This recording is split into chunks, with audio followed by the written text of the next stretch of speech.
Yeah, today we are going to learn about BRICS. BRICS ki joshi di nganzo lobjen nanglo ya sawa cha de yore. BRICS di lungba nga dombe gi chokba chikre chokba sawa re chesan chokba di keji gi tingje nanglo ya topshu change chaya gi chokba del ya nyuba khari yore chokba di syogo be gyumzen khare chokba del ya shenja khari yore dige kolya nganzo tokshi je thirin jangya inda. Okay, so first of all, we should understand what is BRICS. Now, BRICS is an association of 5 major emerging national economies, and these 5 major emerging national economies or the countries are Brazil, Russia, India, China, and South Africa. So the BRICS acronym, it includes the name of all these 5 nations, and the term BRICS was coined by a person named James O'Neill. You can see the picture over here. And BRIC actually was formally started in 2006. So at that time it was only BRIC, and BRIC actually turned into BRICS after South Africa joined in the year 2010. If you look at the member states, BRIC of course are the founding members, and South Africa, which is the new member, joined in 2010, turning it into BRICS.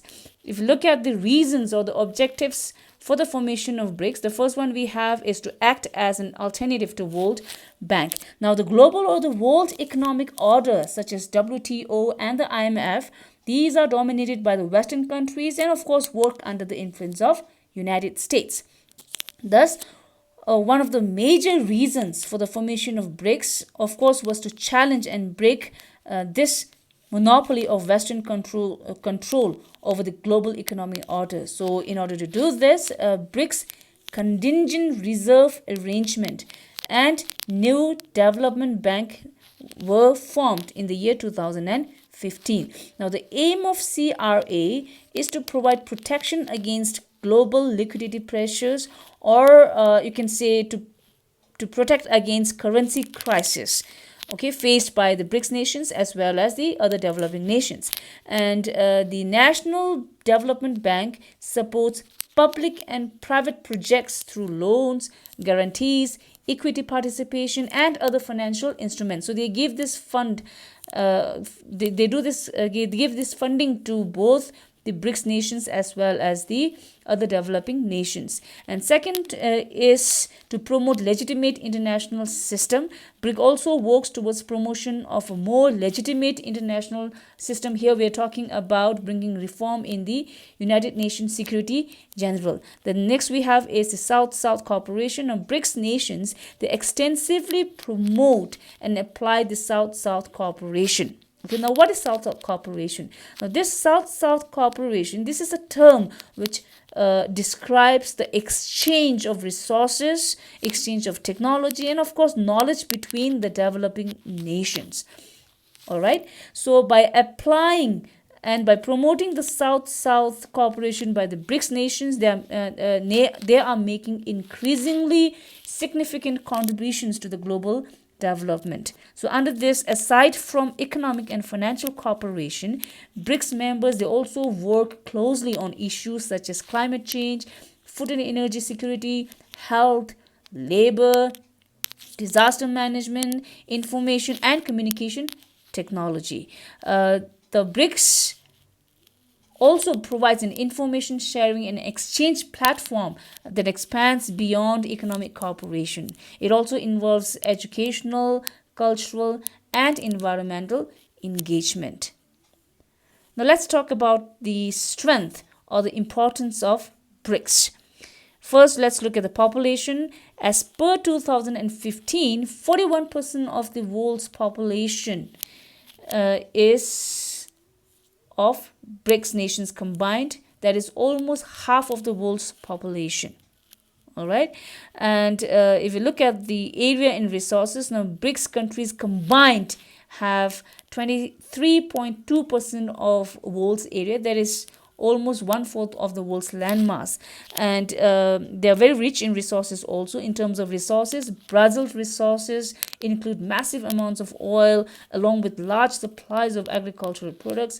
Russia too has a whole lot of oil along with coal and natural gas. India is one of the major producers of iron in the world. South Africa is very rich in gold and diamonds, and also has reserves of iron ore, platinum, silver, etc.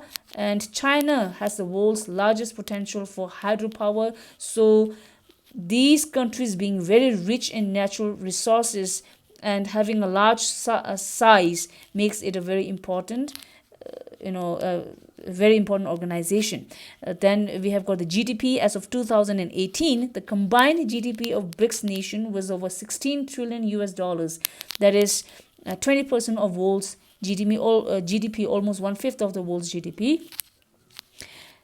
Then we have the foreign exchange reserve. All BRICS nations have accumulated high levels of foreign exchange reserves.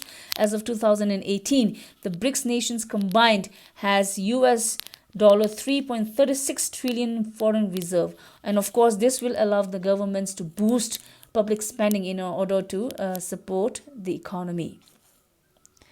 Let's continue with the strength and importance. The fifth point we have is that it is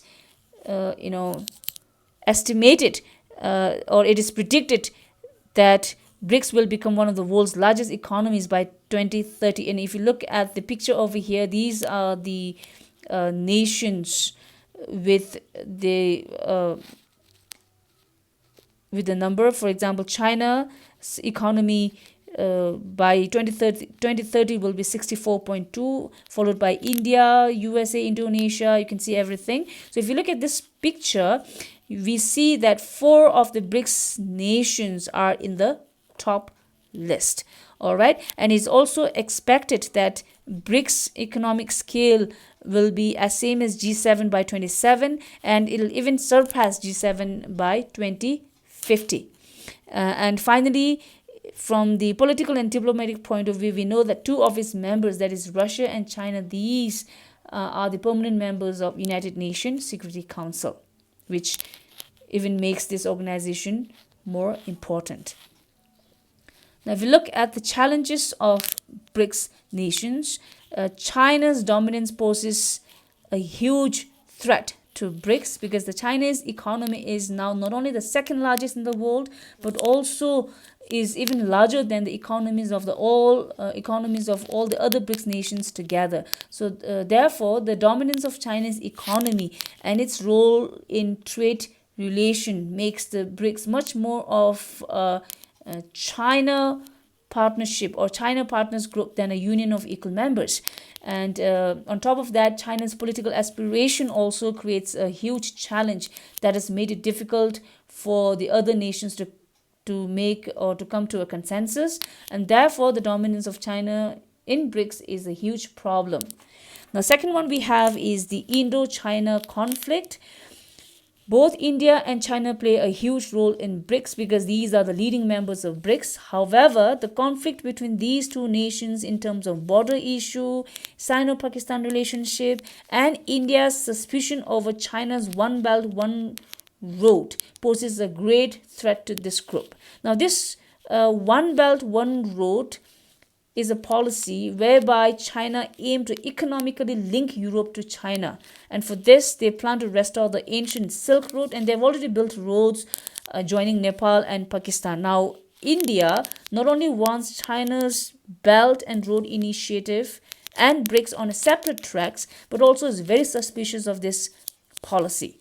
Third one we have is its location and diversity of culture. Now, BRICS nations, if you look at the map, are all scattered. There's no geographical cohesiveness. All right, and on top of that, the phases of economic development is also very different. On top of that, the cultural differences, they are culturally very, very different. So all these differences adds to the lack of common understanding about making priorities, thereby making it very difficult for them to come to a productive sharing of experiences. Okay, and finally we have the ideological and political differences. Politically and ideologically also they are very different. For example, Brazil, India, and South Africa, they are democratic countries, while Russia is under an oligarchy rule, and China, of course, is under communist regime. So these are the challenges that the BRICS nations face. So with this, we have come to the end of BRICS and also the end to the regional cooperation as new center of power. Now next we are left with the individual nations, which will be the new centers of power, which I'll be doing it in the coming days. So until then, you guys all take care and stay safe. Bye bye.